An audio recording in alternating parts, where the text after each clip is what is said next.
And if you ever see Braun fighting with a grizzly bear, help the bear! Will Levis slid to the second round of the NFL draft after being projected to go top 5. Maybe now he'll stop putting mayonnaise in his coffee. Plus highlighting our favorite game day fits, XO Players of the Week, and much, much more. Welcome to XO Sports.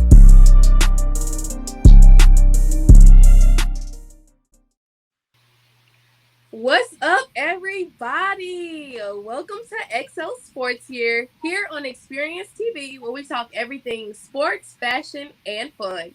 It's your girl, Jasmine Duracell, also joined by my girl, Maritza. Hey, y'all. And my boy, Jeremy. How y'all doing? So, before we get into it, please make sure you like, comment, and subscribe, and also tap that notification bell to make sure you receive an alert on every time we release a new episode. Now, let's get into the sideline spill, y'all. Must be tea time. So the sideline spill is a portion of the show where we bring out our latest takes on news and happenings in the sports world. Remember, in times of questions, X is for yes and O is for no. So what's been going on, y'all? What's the spill? We got to start with our ladies first. Shout out to agent Nicole Lynn, who negotiated a $255 million deal for Jalen Hurts. And she became the president of Clutch Sports Group and has also had additional top players for this year's draft. She now officially is adding the ultimate draft pick to her roster, which is a new baby girl. Congratulations to agent Nicole Lynn. She's also not the only one stepping into some big things. Our girl Louisville basketball star Hailey Van Lith is headed down to LSU to take her place on their dominating team. Jeremy, I know you are a fellow Tiger yourself, so how do you feel about that? Hailey Van Lith coming to LSU, it's a great move. Nobody would ever deny that's a great move. The only place where I can see a problem coming from is the fact that now we have too many mouths to feed.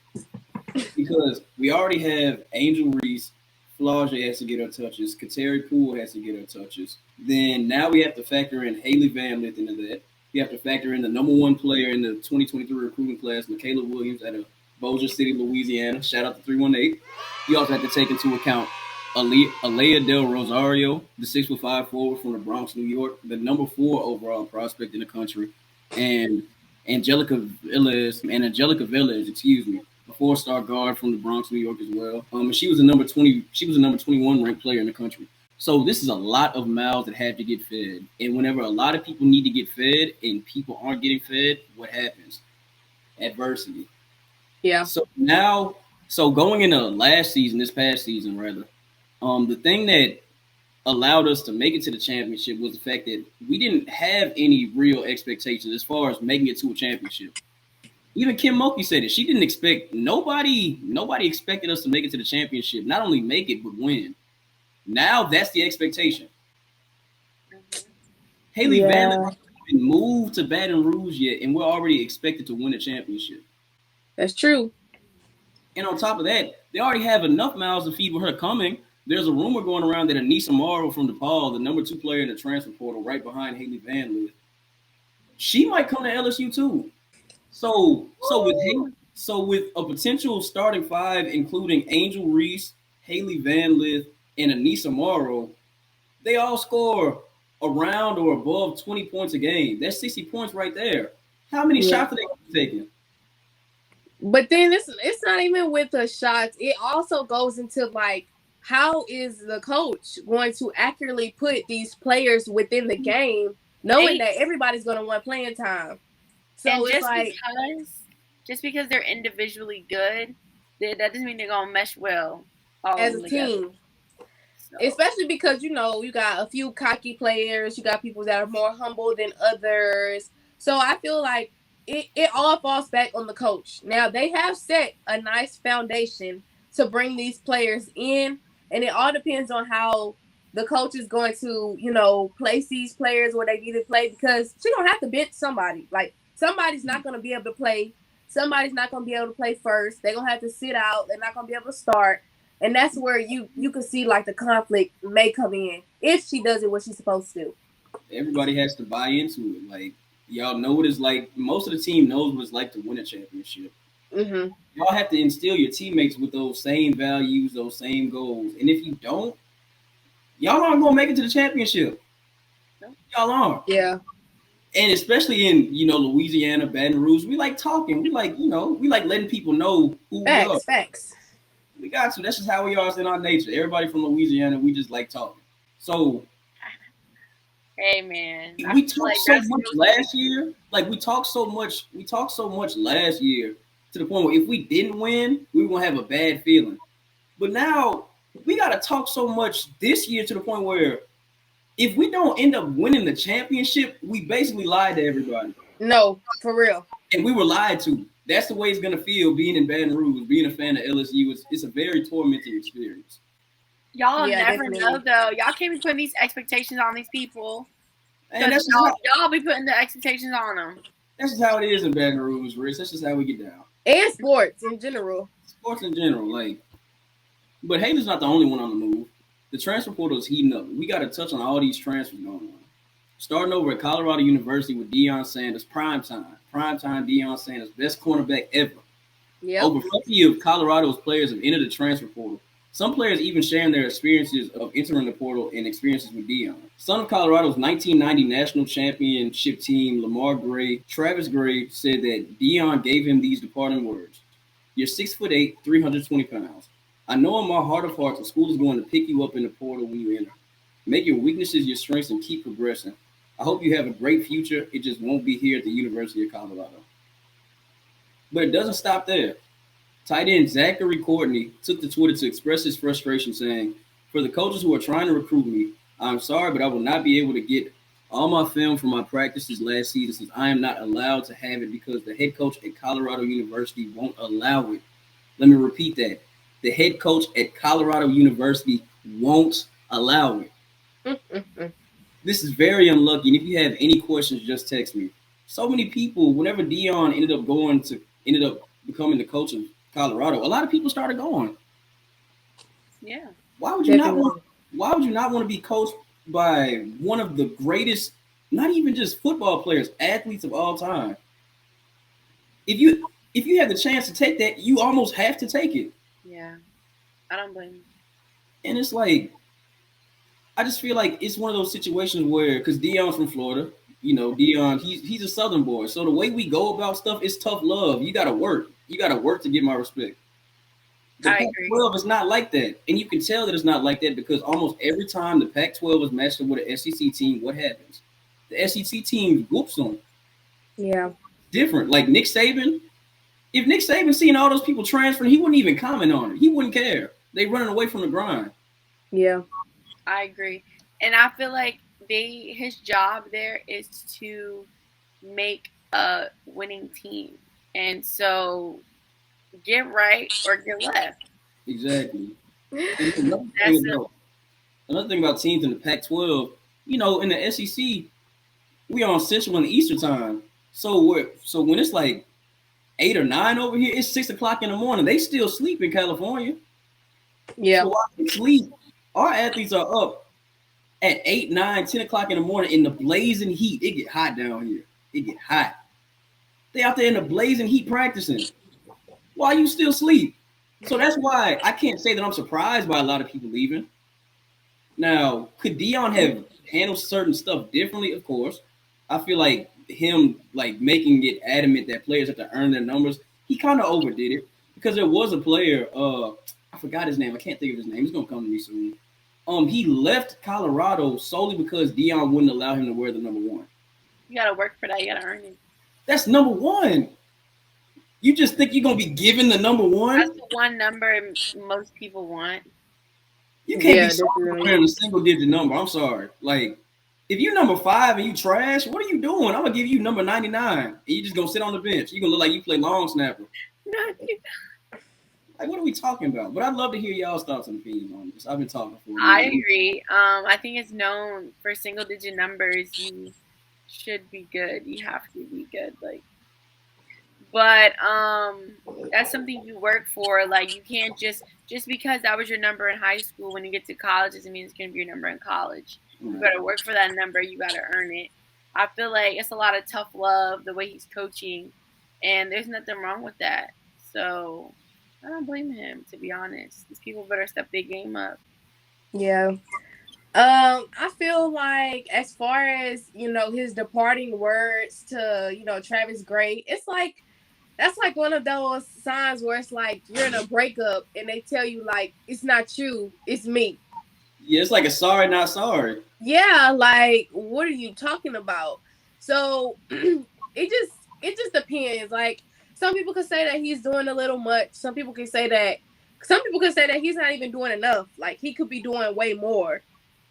So I feel like it just depends.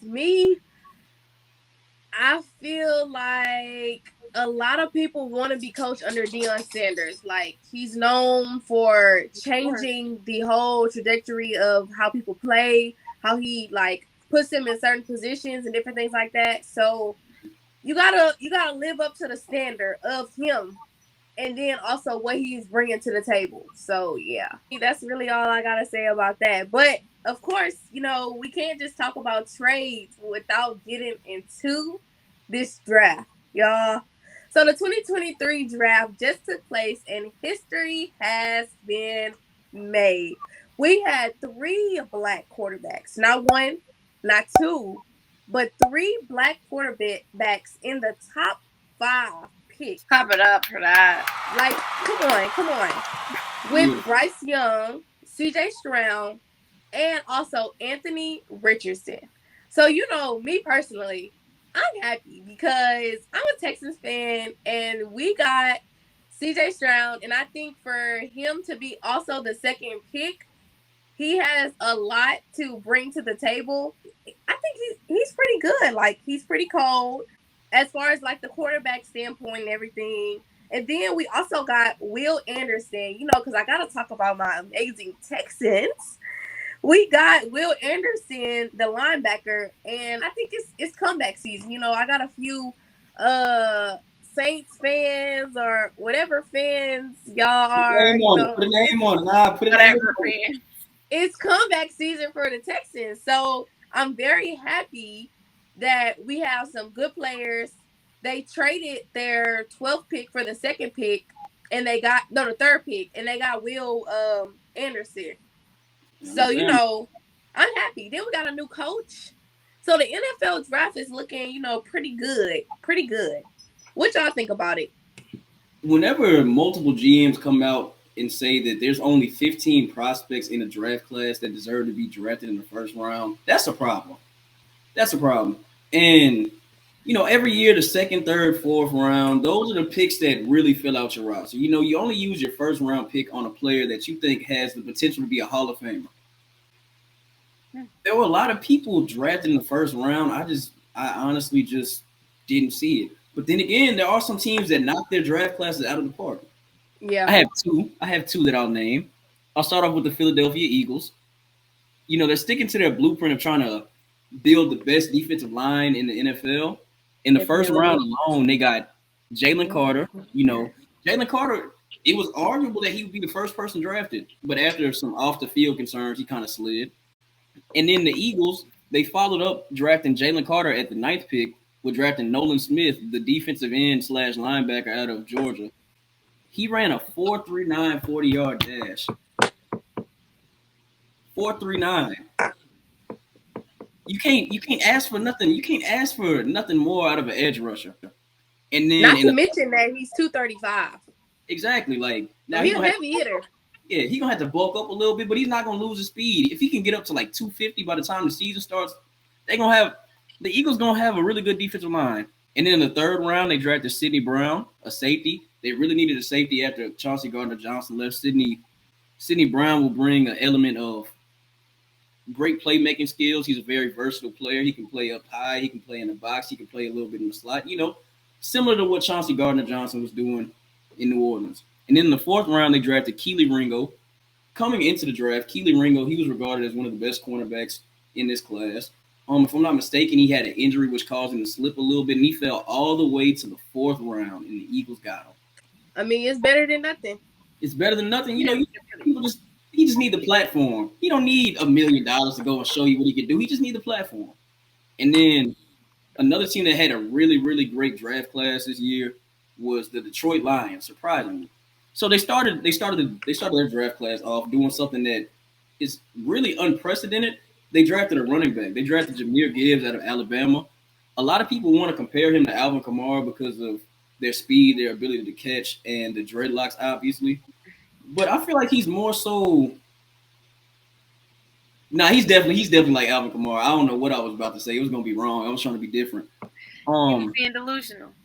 I was being delusional, but that's okay because if you're not delusional, your dreams will never happen. But back to what I was saying, though. Mm-hmm. You know it's true, girl. Stop that. That's a conversation. So in the second round, the Lions draft Brian Branch, one of the best safeties in this draft class. In the third round, they got Hendon Hooker. A lot of his concerns, he tore his ACL. A lot of people question his ability to go from the Tennessee offense, which isn't necessarily a pro-style offense, to a pro system in the NFL. And on top of that, he's 25 years old.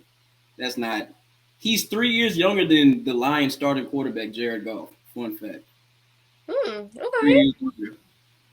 And they also drafted Sam Laporta, a tight end out of Iowa. Iowa's been putting a lot of tight ends in the league lately. Noah Fant.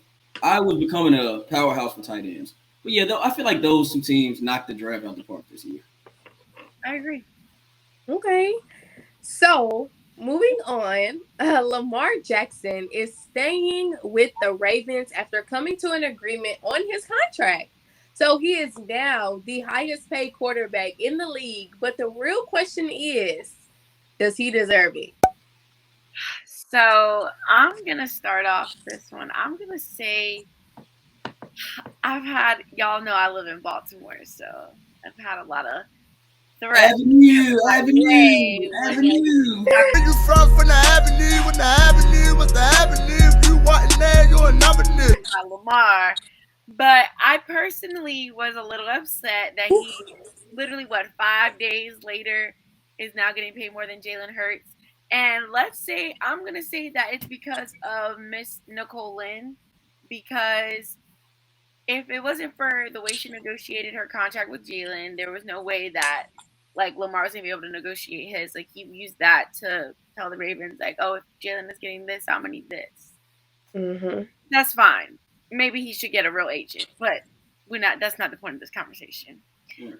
Anywho, I feel like for him to be getting paid that much, it needs to be okay, it should be expected you're going to get a Super Bowl within these 5 years. And I just don't see that happening. And I want to say, I understand people are saying, well, Jalen Hurts had an overall better team, so he had more support. He was able to do what he needed to do as a quarterback and not have to worry about getting hurt from he had a good defense to back him up. And I agree with that. But at the same time, I feel like they're saying if you take that help that he has and put him in the situation Lamar's in, that he wouldn't be able to perform as well. And we won't know because the Eagles knows what they're doing. Okay. But I feel like he doesn't really deserve all that money. I feel like there's definitely better quarterbacks like Patrick Mahomes who could be getting more money. And I feel like, I don't want to say it's greedy, but you need to do more if you're going to get more. The Ravens are not, they make it to the playoffs and then that's it. Right. Does Lamar Jackson deserve the money that he got? Yes. Does he deserve to be the highest paid quarterback in the league? No, because he's not the best quarterback in the league. That's just the way I see it. I feel like whoever the best quarterback is, they should be the one getting the most money. I feel like that for every position.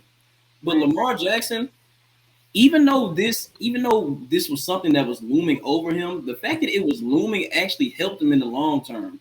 Because if he would have signed his deal before Jalen Hurts, he would have got less money than Jalen Hurts. He was asking for 200, right? Exactly. Yeah. So he was signed at 200. He wouldn't have got 250 or 260, whatever he got. Every year, the market gets set by one player. It's crazy because the market gets set by the player that's actually the best in their position. Mm-hmm.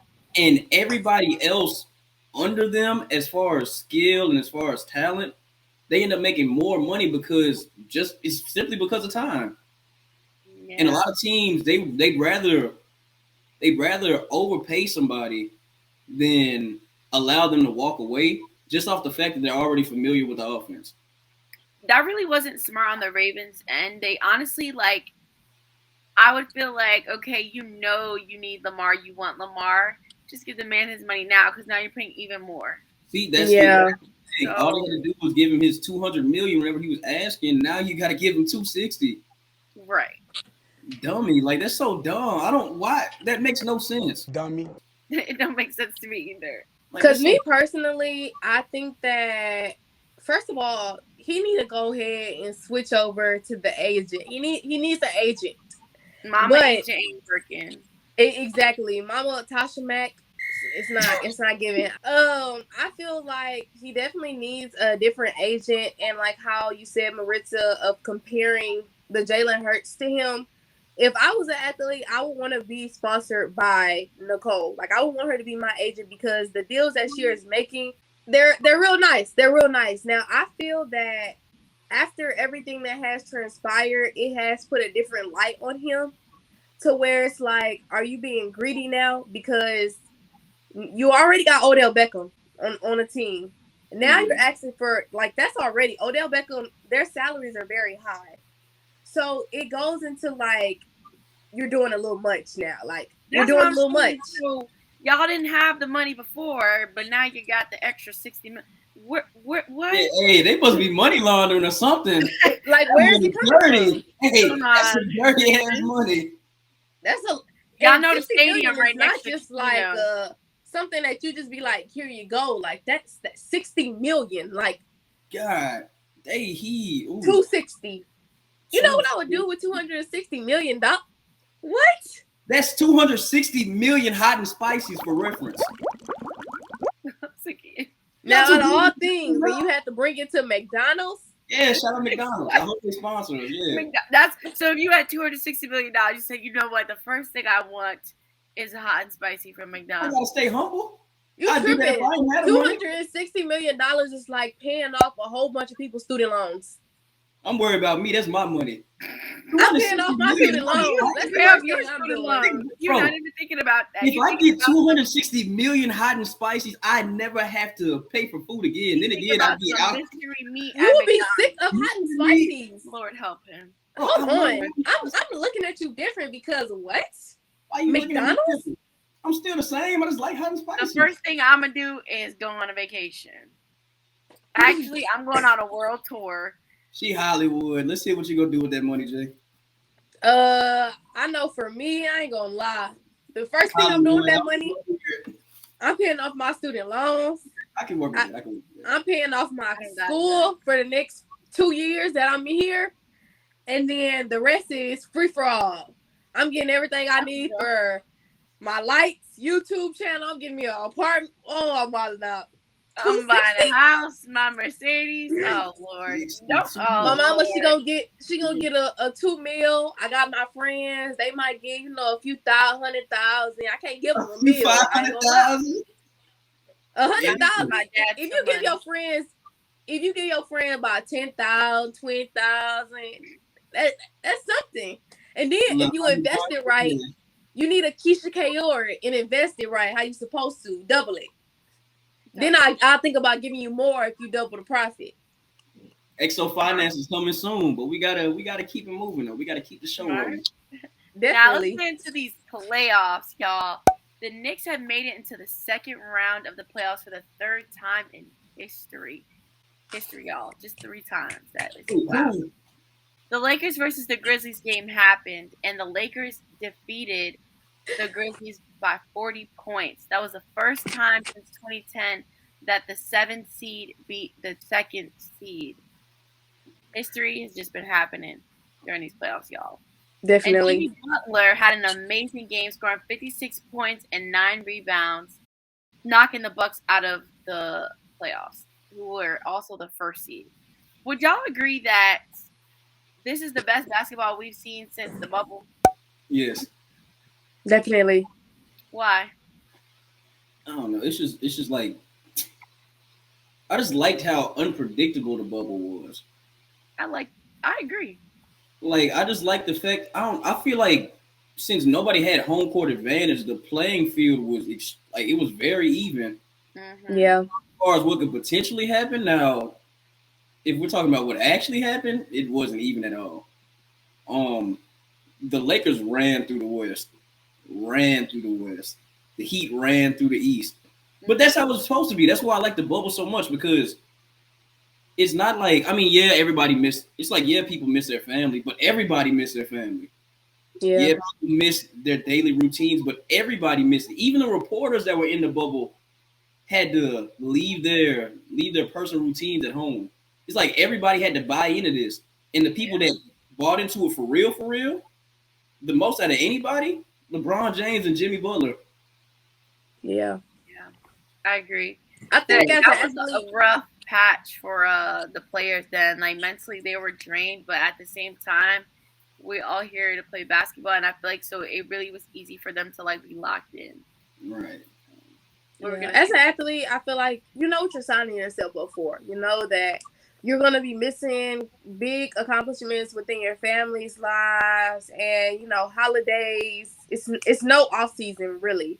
It's a constant thing, especially like how you said with LeBron James, the Lakers. Savannah, she know what's up. The kids, they know what's up. They know the drill of what it takes to be an athlete, blood, sweat, and tears. So I feel like it's just kind of like, you know what you sign yourself up for. So aside from that, the Kings versus the Warriors went to Game 7, and Curry scored the most points ever in a Game 7 to lead the Warriors to their win, knocking out the Kings.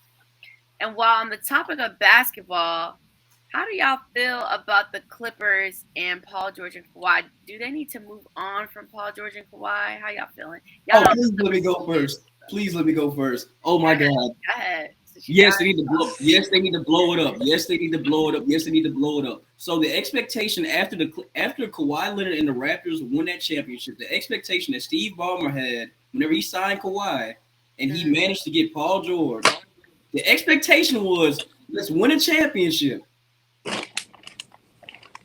The whole time, while the Lakers, because the Clippers, they're competing with the Lakers, they're always going to be the Lakers' little brother. I'm sorry, but while they were trying to compete with the Lakers built a team to win a championship, which is what happened. They ended up winning the championship. Now, they did only win one, and yes, the Clippers technically have been better than the Lakers in that stretch record-wise.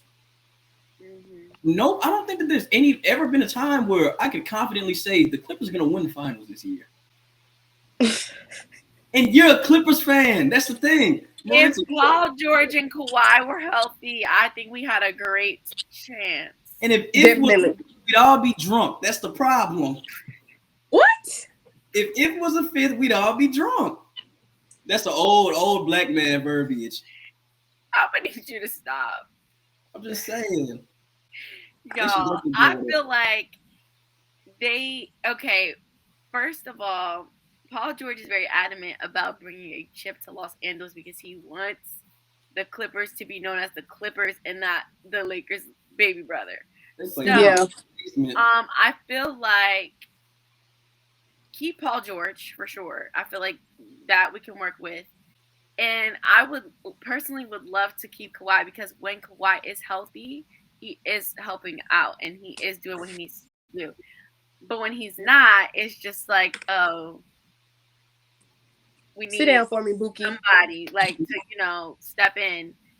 So I don't know. I feel like I would give the man another shot. I really like the two playing together. I feel like if they want to chip together, like I would be so happy. You like seeing them play together, but I can't even remember the last time they played together. I swear, it's like one plays, the other don't.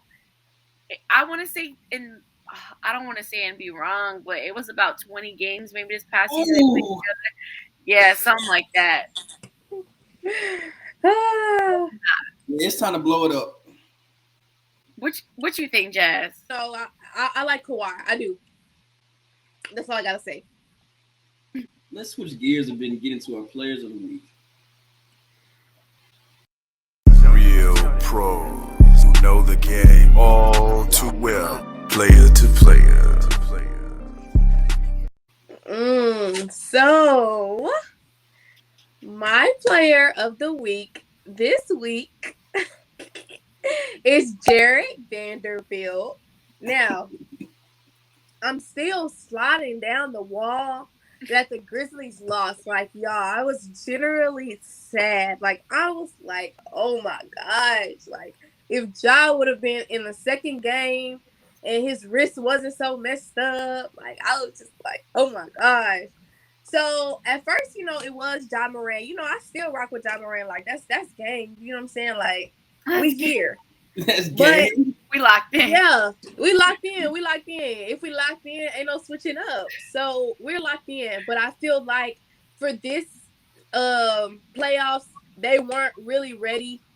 So as I was watching, I'm like, hold on, who is this guy? Because the Lakers, they only broadcast certain players within like their team. So you're really always seeing like Anthony Davis, LeBron James, people like that. But within the two last games, he was averaging in 16 points. He had 6 assists and 5 rebounds.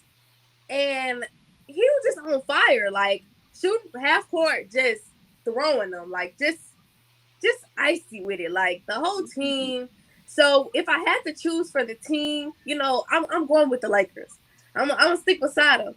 But I ain't gonna give up on the Grizzlies now. We ain't gonna give up on Memphis. But that's my player of the week, Jared Vanderbilt.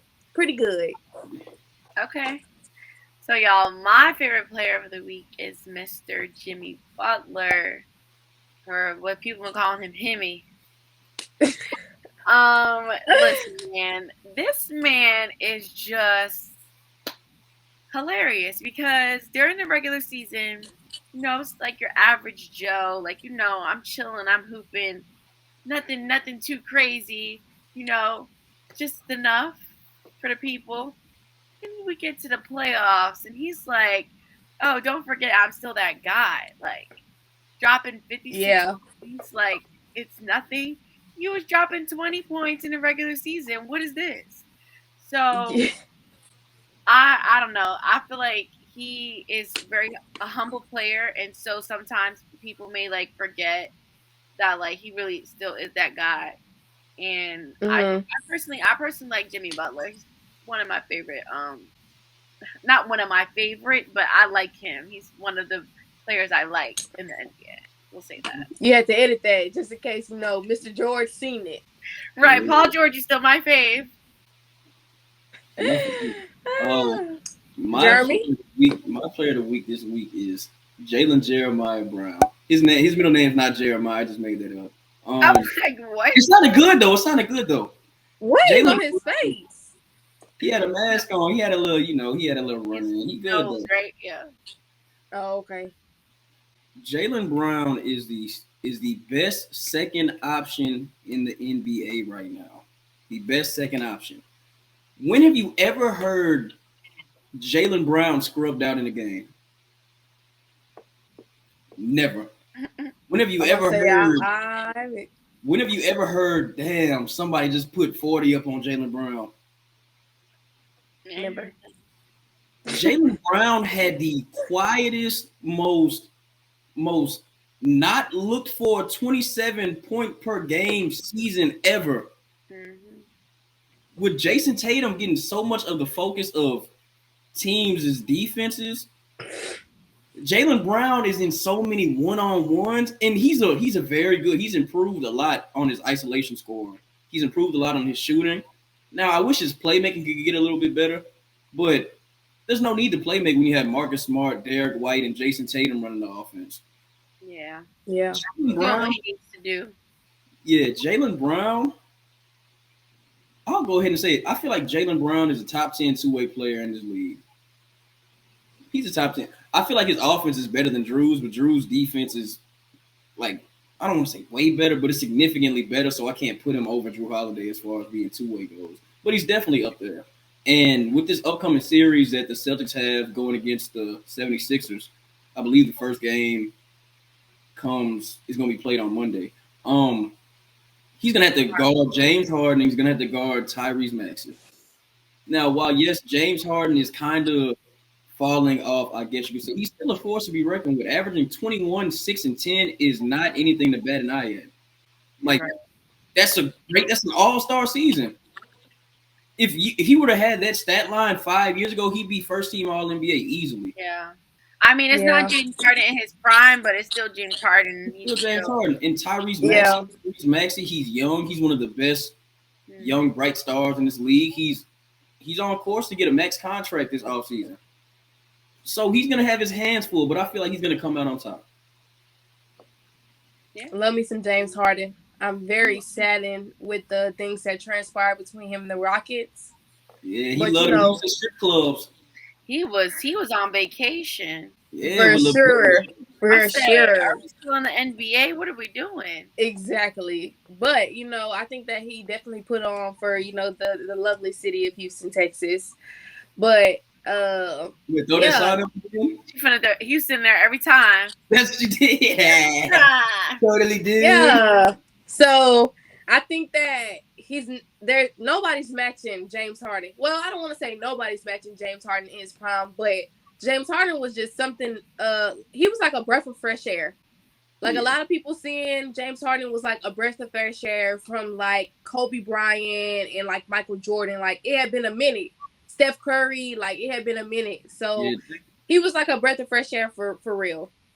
Y'all know I used to be a Thunder fan, so I like James Harden. Yes. No, when that trio was there. So we clicked our Instagram story to ask you all who your player of the week was, and these were the results. So, Jimmy Butler by a landslide, as we can see. By a landslide. Okay, Tank up there, number 2, Big Dog 2. Any of these throw y'all off? Y'all thought were like, Now, Devin Haney, he has. I don't know why Jeremy laughing. He just made me laugh.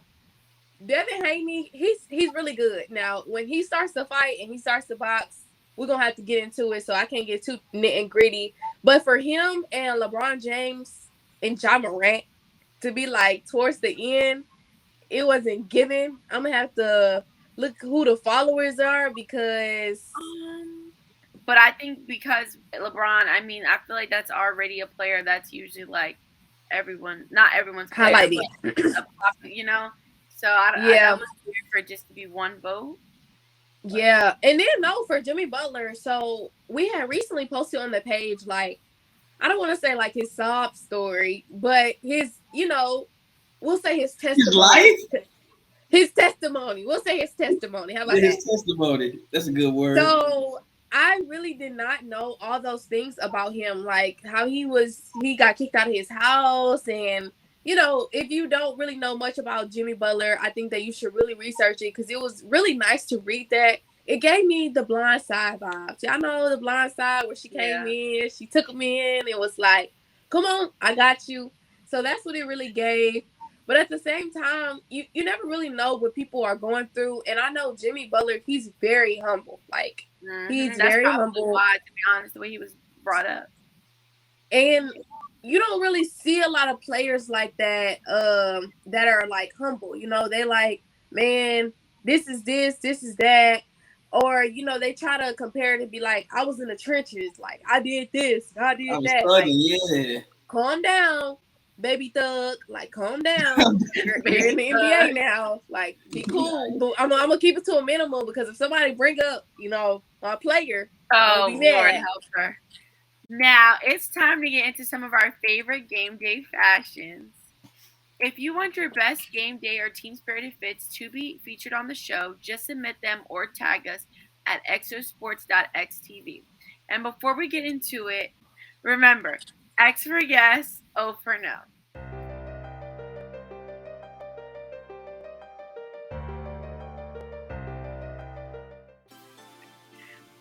It's gonna be a big fat O for me. First of all, I'll say this. I like the color, right? Cool. My thing is, I don't like how long the jacket is. No. and then it just makes him look like he's about 5 foot because of how long it is. Because it's almost down to his knee. So yeah, it's just a no. I just don't like the way it fits and looks in that way. Cause it looks like a skirt, like my God. you know those Scottish skirts where it kind of stops before your knee. Yeah, kilt. That's what it's giving. Like, I like the color, I like all that, but it's gonna be an O because why is it so long? Like, first of all, you look little. Like Marissa said, you're about 5'6", because the way that your suit is almost to your knees is crazy. It's crazy. I'm gonna give it an O. Jeremy? You know, I'm gonna give it an X because listen, Bryce Young is 5'10". Okay. I'm 5'10", 5'11". If I stretch hard enough, Be for real. I'm being so for real. I promise you. So we gotta stand in solidarity. You know, I mean, it's a nice little double breast. I don't like the salmon pink raw steak meat color. I don't really like that. But you know, he tried it, and I mean, it doesn't really matter because he didn't have that suit on for that long. He was the first overall pick. He went in and got out. He got his little pictures, threw them on the gram, and got out. I get it. Short king supporting the short king. Okay. Slightly above average height king. But for him to be the first pick, I'm gonna need him to get a stylist because I'm gonna have to get on him again if I it's another just pick. like right idea, sort of. Just it wasn't executed correctly. If he would have made it shorter, it would have gave. Ooh, this one for me is gonna be an X.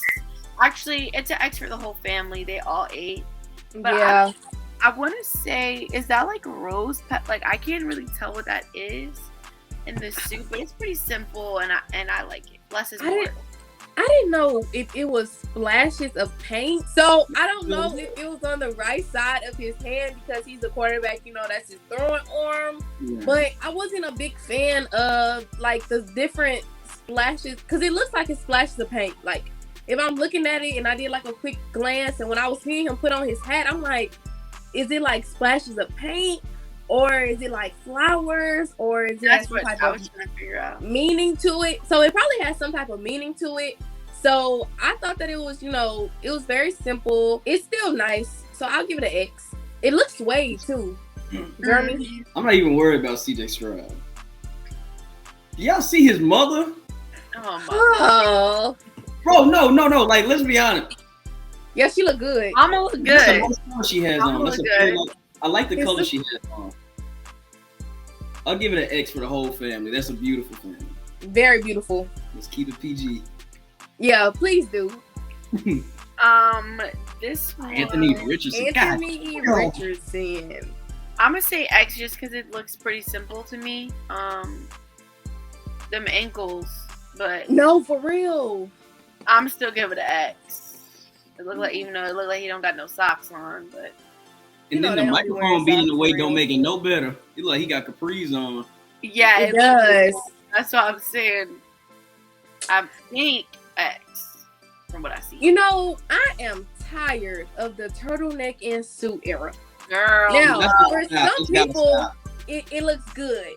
But I feel like for the NFL draft, you have to do something that's like very eye-catching, that suits your body. And it's just different. Because, you know, it's a few athletes that had that same outfit with the chain and everything.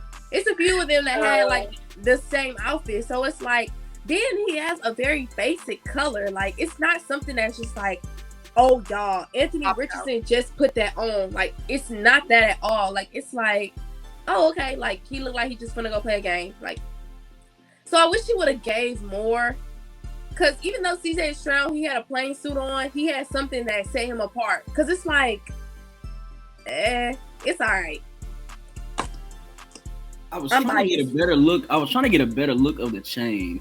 Because the chain could have made that outfit a 10 out of 10 if we could see what it was. No, I mean, but did y'all see everybody else's chain? Like, I'm like, y'all haven't even got the deal yet. Y'all got the bands on trains.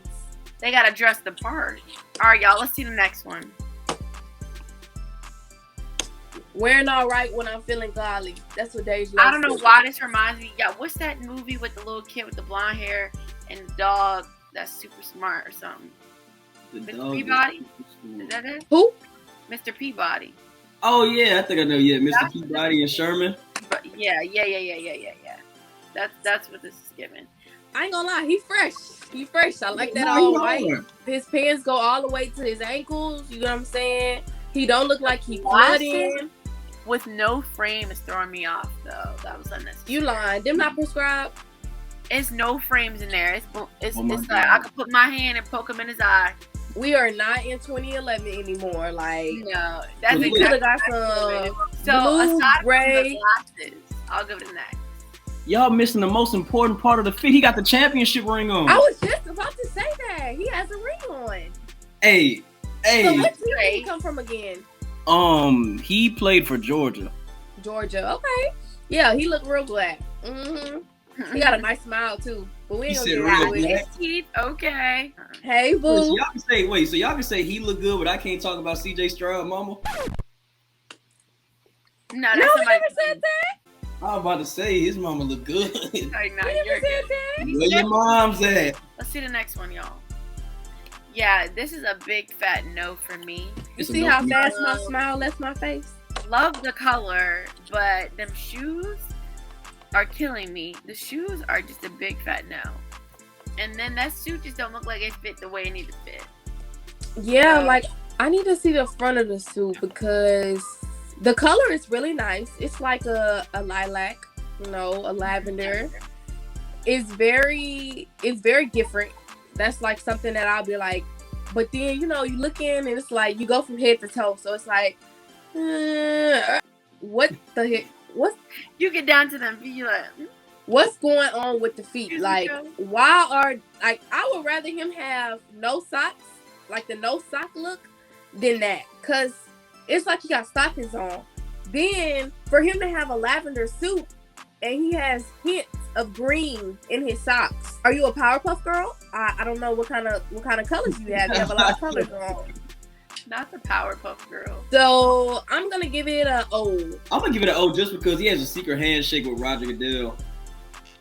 What's wrong with What does that? it have to do with his I'm a outfit? Saints fan. He is fraternizing with my enemy. I can't get down with that.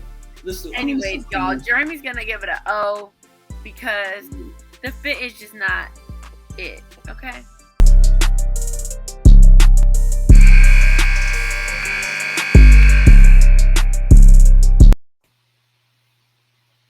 We are officially in overtime. This is the portion of the show where we go a bit off script and address anything on our minds, read comments, answer questions, talk conspiracies, you name it. So let's get into it.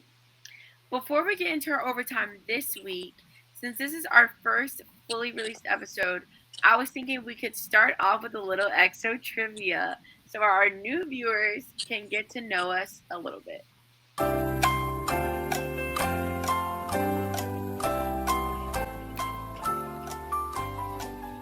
Let's see who the best. Maritza. Which one of your lovely co-hosts is a Taurus? Is it me? So Jazz.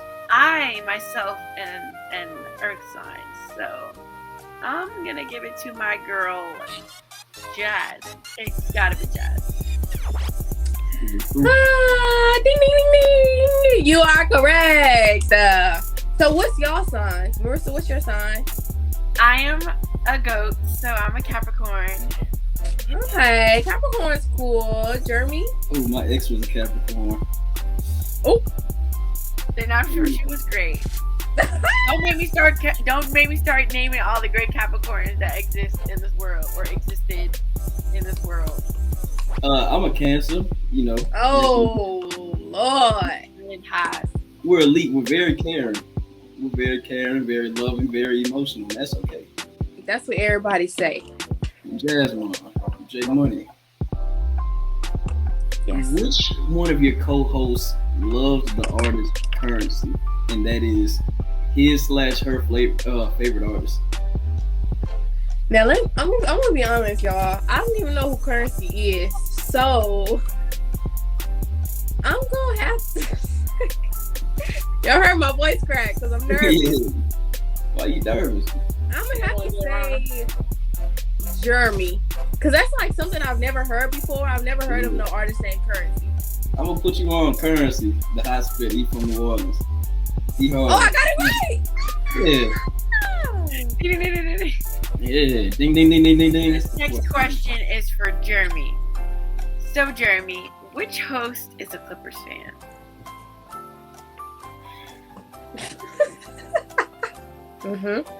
Is you rich? I mean, I have only ever worn like a Paul George shirt and the Clippers hats in the previous clips we've shown. All which should be burned, by the way. Never. Whoa. If we locked in, ain't no switching up. They definitely switched up on you. I don't know why you locked in with them. They definitely did some switching up. Okay, y'all. So, what's y'all's favorite basketball or sports teams? My favorite sports team. I'm from Louisiana, so I'm biased. You know, I like the Saints. I like the Pelicans. I like LSU. I like the Louisiana Tech Bulldogs, the ULM Warhawks, the Tulane Green Wave. Everything Louisiana, I'm a fan of. Even Louisiana, he got it. Even our baseball, our AAA baseball team, the New Orleans Baby Cakes. I love, Houston. I can't say Texas sometimes because people then classify that I like the Cowboys, and that makes me want to, regurgitate within my mouth. We don't want to be no Cowgirls fans. We don't like the Cowgirls over here. Yeah, we don't like them. But I like the Texans. I like the Rockets. Y'all know I'm rocking with the Grizzlies.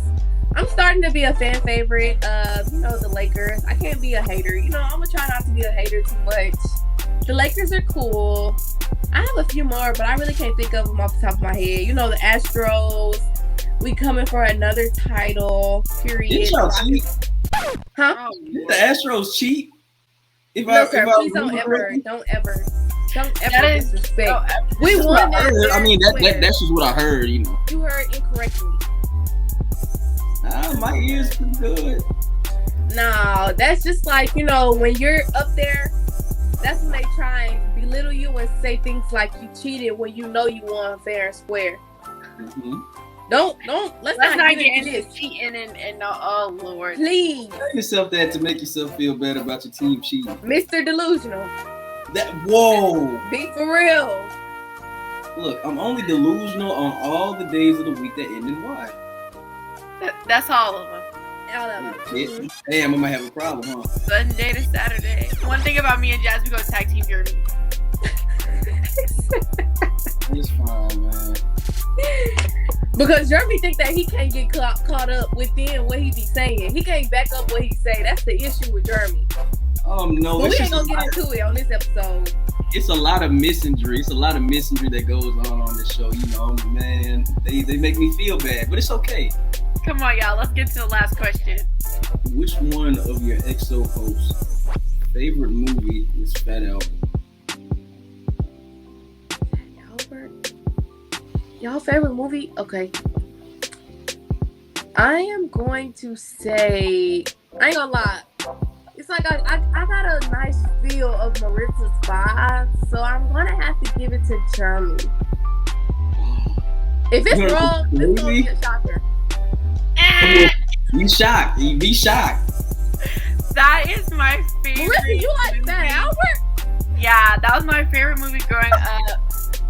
And my favorite movie of all time. I played a song for y'all earlier. That was from Fat Albert.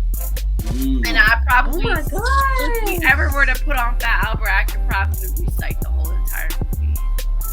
No. Oh, that's definitely a shocker. What's y'all's favorite movie? It's probably, of all time, it's probably had to be Pulp Fiction. I love Quentin Tarantino, but recently my favorite movie has been The Truman Show with Jim Carrey. That's a good movie. I won't say my favorite movie of all time because I really have to sit down and think about it, but my favorite movie, because I'm a rom-com girly, I love Love Jones. Love Jones is like up there. I like that movie, so I'm going to stick with Love Jones for now. I got some honorable mentions, though. I love Way 2XL. And I Am Sam and Southpaw. Oh, yeah. Y'all ever seen them two movies? Oh my god, so sad, but good. But yeah. Yeah. All right, y'all. That is the end of our trivia. All right. In a recent interview, when asked about transgender women participating in women athletics, Brittney Griner said this. Everyone deserves the right to play. Everyone deserves the right to come here, sit in these seats, and feel safe, and not feel like there's a threat or they can't be who they are, or like it's just all eyes on them. So I think it's a crime, honestly, to separate someone for any reason. So I definitely will be speaking up against that legislation and those laws that are trying to be passed, for sure. All right, y'all. Listen. I totally support the LGBT community, right? I really do. All right? When it comes to sports, it is totally unfair for someone that was born a man and still has male genetics to play women's sports and compete with women, because they are just built differently. They are already stronger. They have way more upper body strength. Like, women would have to work like way, way, way harder than they already do in order to compete with that, and that's not fair. So if you want to play a sport, you need to stick with the gender that you were born with when it comes to playing sports. I understand being trans, and that's not the gender that you associate yourself with, but in the sports world, that's just not fair. Before I say my statements, even though Marissa, you stated it, I am a ally of the LGBTQ community, not against it, to each his own. But in my opinion, I feel that it is totally unfair for you to put a male that identifies as a female in a female-dominated sport. When you go back to when we were born, correct? Male and female, that's two totally different categories. Right. So when you break it down, males are more stronger than females by birth. Right. That's just like a known fact. Like, one with testosterone. If I was to go up to Jeremy, or not even Jeremy, just a guy. If I was to go up to a guy and hit them with everything in my body, they're gonna be like, okay. If a man was to come up to me and hit me with everything in their body, I swear to God, hey. You're knocking the wind. You're knocking the wind out of me, because it's just different. It's different things. So I feel like, I'm all for the pronouns and saying all that things, but it's very unfair, for her to say that she feels like it shouldn't be an issue, or it shouldn't be this or that, when it's so much deeper than that. Like, a woman competing against a man that is now classified as a woman, it's totally unfair, because you're going against their different gender things and so much more. Like, even though you're taking the medication to become a woman, or you're taking the medication to become a man, it's still not the same. Like, it's I'm gonna end it at that. It's not the same. That's all I'm gonna say. I agree. All right, let's see. So the only issue I have with transgender women wanting to participate in sports that are typically dominated by cisgender women, it's the fact that they have a significant competitive advantage. Well, not even competitive, but biological advantage, considering at one point they had testosterone going through their body. Now, I'm not an expert on what happens whenever people transition, but from what I do know, it's really hard to be purged of all the testosterone in your body. So even if you transition years ago, you're still going to have more testosterone than the average woman would, which would give you the advantage over them. So I just feel like, from that standpoint alone, this isn't really a political thing to me. Like, from that standpoint alone, it's not fair. It's really not fair. Like, that basically be the equivalent of of like a boxer or a baseball player taking steroids. Like you have such a great advantage over your competition. We can't allow this to happen. Exactly. And that's all I'm gonna say on that, because I know that that's a very touchy subject. And Definitely. I know too, like for them to strip, I don't know if I can't really recall the name of the swimmer who they pushed her aside because she won. She actually tied I know what with you're talking a about. transgender. And so they told her, like, you know, because she went on a talk show and she talked about like her experience and how she felt a certain way about it. And so they came behind stage and they told her, they put her aside and they were like, hey, you know, y'all just tied, but technically you had a more advantage than she did. But being that we are in a new world of the pronouns and being, you know, socially conscious of everything that we're saying, she's gonna be on the number one pedal and you're gonna be beside her. Now, if you come up to me and tell me that everything that I've worked hard for is being put on a back burner because you want to be socially aware of how you feel and how the community takes everything, oh no.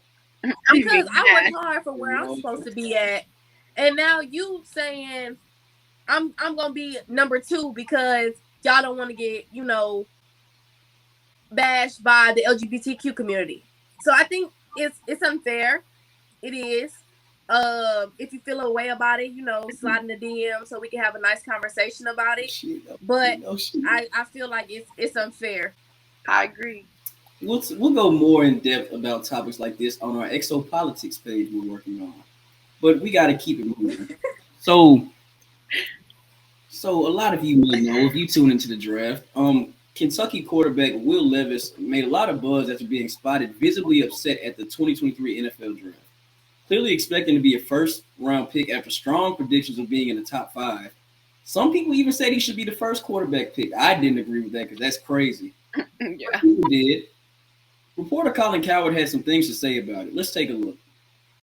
Indy said to Will Levis, hard pass, and went with the kid who completed 54% of his college throws.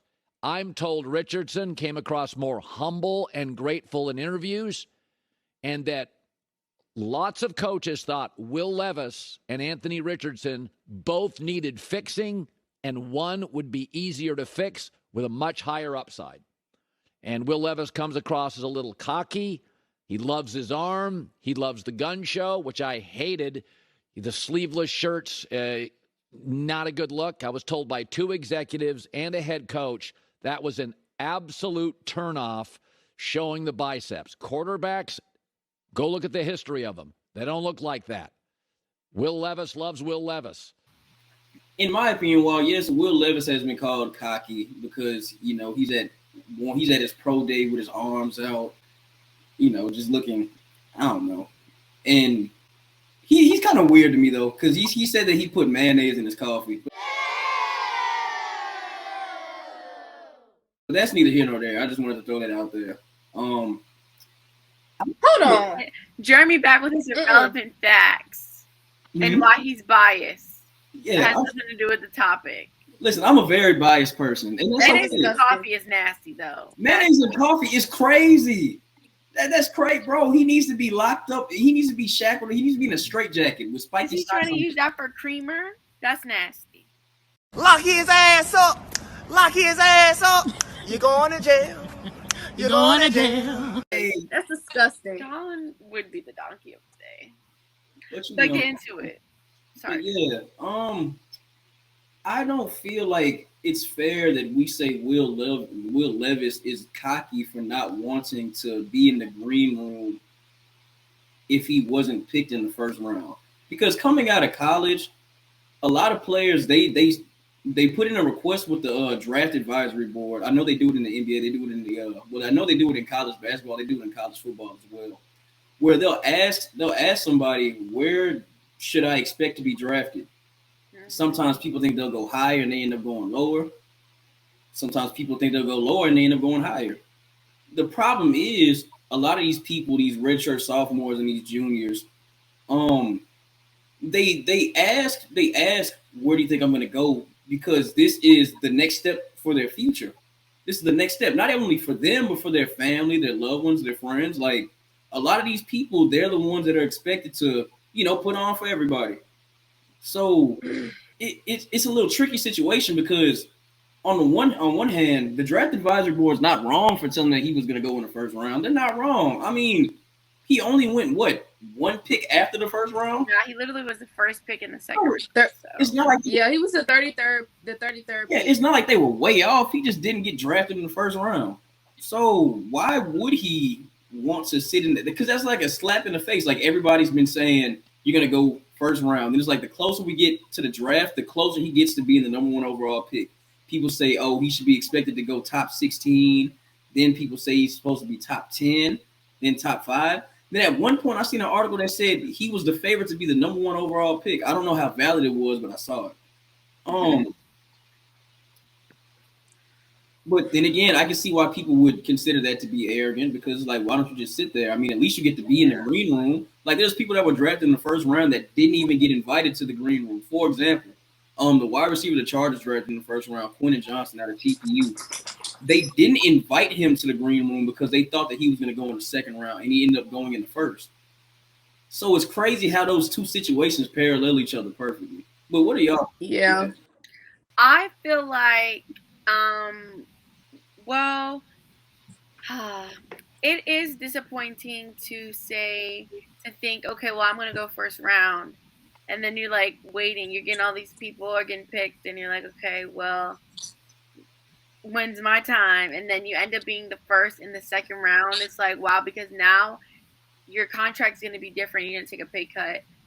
But at the same time, between him and Anthony Richardson, they were saying that basically Colin was saying that they both need fixing, but one's going to be more teachable because one's more humble. And that's Anthony Richardson. Mm-hmm. So when you think about it from that aspect, because no matter like what level of sports you're in, high school, college, pros, coaches want people that are teachable.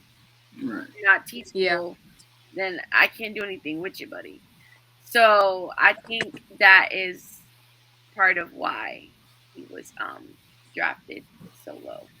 But this is my question though, like, as far as college athletes that end up submitting their name to the draft, can we blame them for being arrogant though? Like if they're playing, you a college student, you're the most famous person on your campus if you're playing quarterback.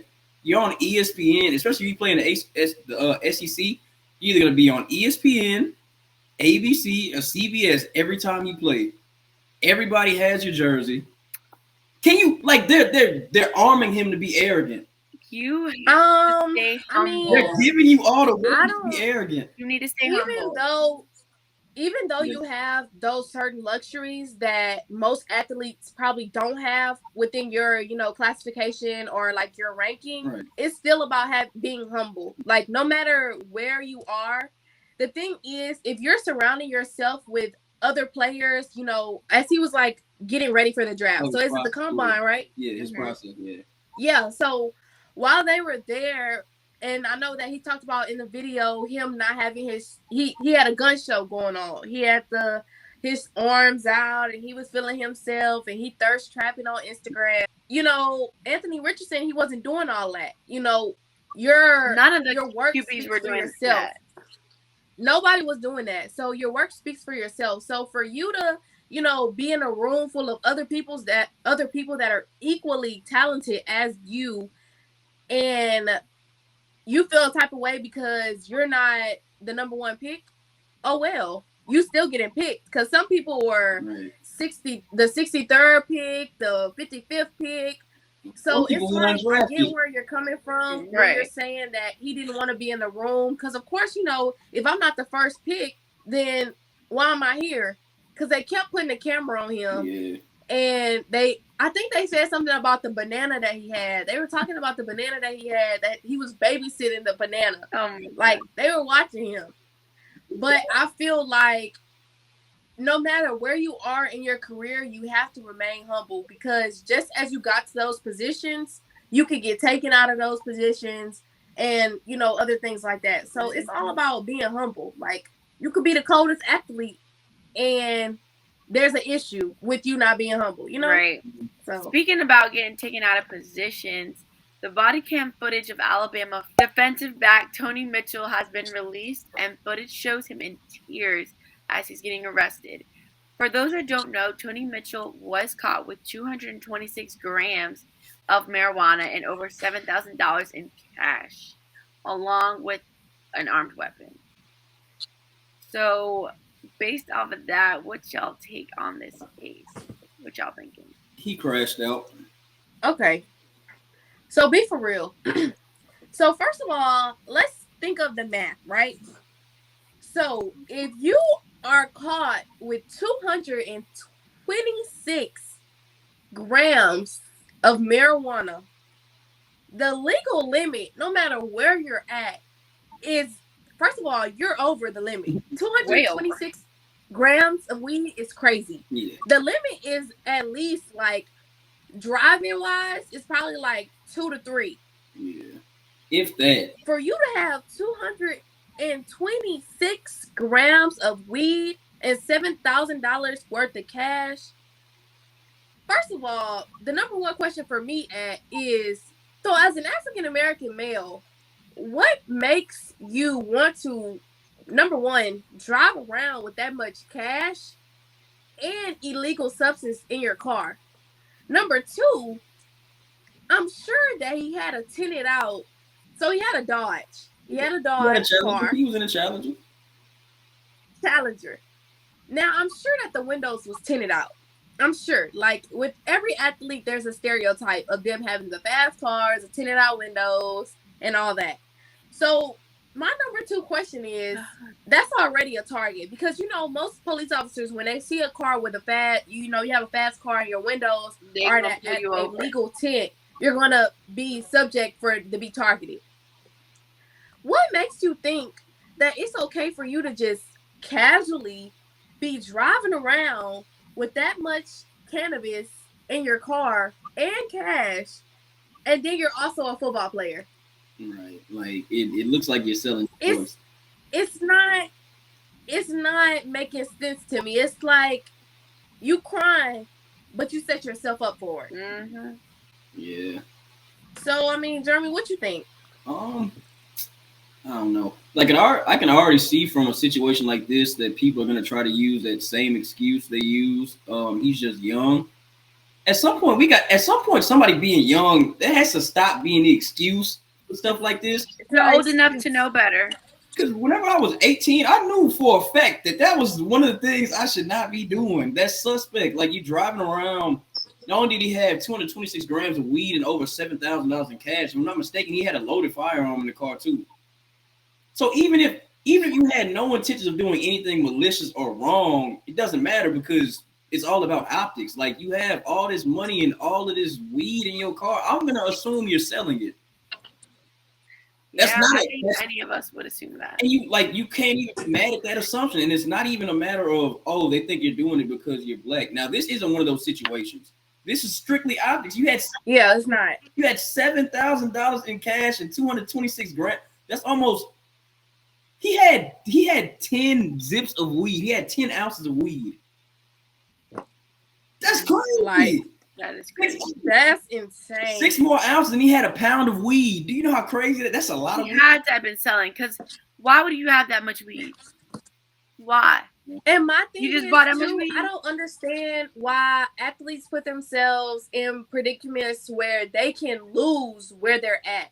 Because this is not the first time that college athletes have been in predicaments like this. So it's kind of like, are you learning from other people?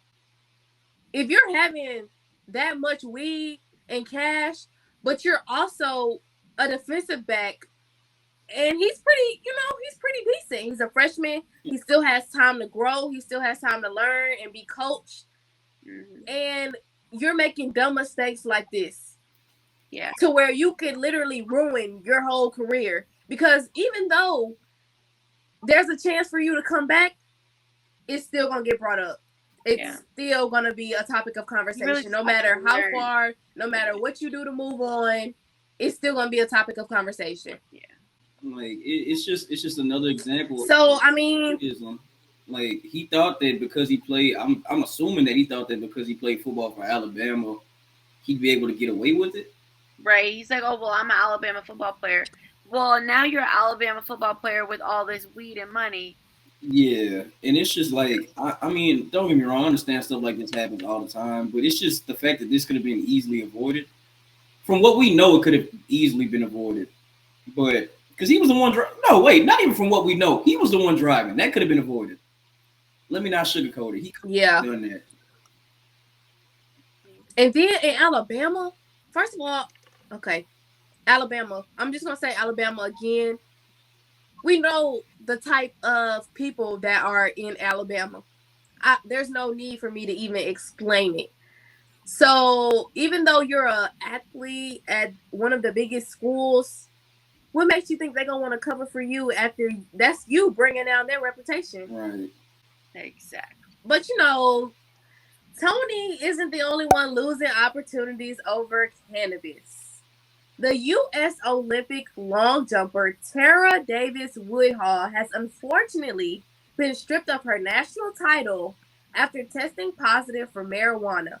So we know that Tara is not the only one to face penalties for marijuana in recent years, from Sha'Carri Richardson to Michael Phelps. But as of 2023, 31 out of 50 states plus DC have either completely legalized or decriminalized weed. So do you feel like it's time for us to let these extreme bans and penalties go? Or do you feel like the rules have not been made to be broken? What y'all think? Look, y'all, this is all I'm going to say. A lot of y'all favorite athletes get high all the time. Okay. The NBA just legalized smoking marijuana, right, for players.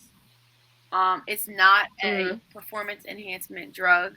So it's not like, oh, I'm going to smoke this blunt and I'm about to outperform all y'all. No. It's not steroids. It's not a hard drug. Okay. So I feel like the bans on smoking marijuana for these like Olympic events and other sports, I feel like it's not fair. I feel like they should have the option, and they also should be taking into consideration people's circumstances as well, like with the Sha'Carri Richardson situation with her mom dying. You could take stuff like that into consideration. Yeah, so the way I feel about it is, so for American sports, I feel like there's absolutely no reason for weed to still be illegal. I don't really see the point. But whenever you get into like those international spaces where it's like the FIBA, we talking the Olympics, it's totally different because all of the athletes have to be governed under the same rule, or it's really no point of them having the Olympics from the jump because it's gonna be unfair. Yeah. And not even to say that weed gives you an advantage, because it really doesn't. I'll be honest. I'm not running 100 meters after smoking. Okay. Now, unless the people get behind me, I'm not running 100. That's not happening. But I say that to say, you got to think, the culture in America, as far as the way we view recreational drugs, it's totally different from places like Russia, places like China. Like, it's totally different. So I understand in that sense having it to where, okay, y'all can't smoke weed. Because it'd be like, it's not fair that the people in America can smoke weed only because it's legal there. And they're in the same athlete as, I don't know, like a Chinese track and field person. But they can't smoke at all because it's illegal in China. So I kind of understand that. Now, I say all that to say, even though those are the rules, we can say the rules are dumb sometimes. It's dumb. The only thing weed helps you with is the pain after the fact. Yeah. It doesn't really give you an advantage. What would be the difference between smoking weed and going to get physical training or physical therapy after a game? Okay. So I'm a bit biased in a sense of, you know, as you said what? I know what that means. So I feel like, you know, sports generally, they are very traditional, correct? And for you to know that things were not taken very lightly when Sha'Carri Richardson did that, it's just kind of like they didn't let it slide for her. And not only did they didn't let it slide, the media took that and ran with it. And as a Black woman, as an African American woman within the United States, within the world, there's already a depiction on them of certain things that they do. There's a certain standard that they have to uphold, even though you like it or you don't. There's a certain standard, and there's certain things that you know you can and cannot do. Now, if Haley then was to do something like this, it would be like, oh, she's having issues with this, and it helps with mental health. We need to talk Then about they'll change mental the health. whole Yeah, that's narrative of everything that they're doing. But at the same time, for Miss Tara to know the things that happened with Sha'Carri, and she's still trying to come back, because after that incident happened and the media did what they did, she lost her very first race. After she lost her first race, what's the first thing that was on the tabloids? Did weed hinder her from doing this, or did this happen or this happen? So it's like, you know what the standard is. So what makes you think that they're going to think of you differently if they didn't do it for her? Exactly. And that's the same thing that goes on. You said something about like international. Everyone knows the rules. In the Olympics, now I can see if it was something different, right? The Olympics it's a white people thing. Yeah. I'm gonna just be real. Started in ancient. They have way back. Exactly. It's been centuries of the Olympics. Like, this is nothing new. So of course they're gonna stick to their bylaws and things that they think are right and wrong. Like, I feel like in certain things there's no changing their rules. If they don't think that this is bad for you, and even if it's a enhancement or it's not an enhancement, it's still hindering the look of the Olympics. Right. Because you have to think about it. It goes into having a certain type of look within all of the sports. So if you're gonna cancel it as all. But as far as her, I am disappointed, because I feel like you have to learn. Like, if anybody was an example, it was Sha'Carri Richardson. And one thing that they like to do is they like to put Black women on a high pedestal and then dim down their light as they make mistakes. Yep. So for her to be, another Black woman, and it just goes into the whole narrative of, like, bringing them down. They're going to try any little thing to nitpick. If somebody else was to do it, it'll be a different story. And that goes with the whole incident that happened with Angel Reese and how the media talked about that. So it's like, as a Black woman, you have to tread lightly within the things that you're doing, because anything that you say could get taken and twisted. Anything that you do can be taken and twisted. So it's just like knowing where you stand within your abilities to play, like your sport. If you know that you're one of the highest athletes, because she just got a national title, like, that's not nothing. Right. That's a lot of hard work, dedication, blood, sweat, and tears. Now, I hate that they stripped her of her title.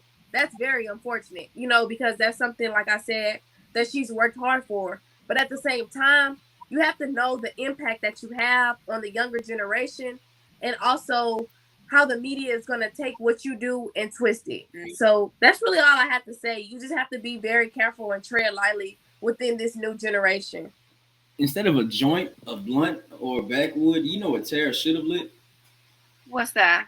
The wicks of these new cigarette candles, which have sweet aromas that transform your space into a sanctuary. Each candle is handmade with eco-friendly and healthy materials, so that when these wicks are burning, pure love is truly in the air. Not to forget, it's also a Black-owned business, and on top of that, it's on sale. Period. Y'all better go get y'all some Cibolette candles. Come on now, Black Diamond. That's my choice right now. I smell real Sunday brunch. Mint on it. Okay. Come on. I'm waiting on mine in the mail, but I'm excited to smell it. Girl, it's gonna be good. Well, this is a wrap for this week's episode. If you haven't already, be sure to comment, like, subscribe, and follow us on Instagram at exosports.xtv. And we'll see you next week, Monday, here on Xperience TV. XO, we out.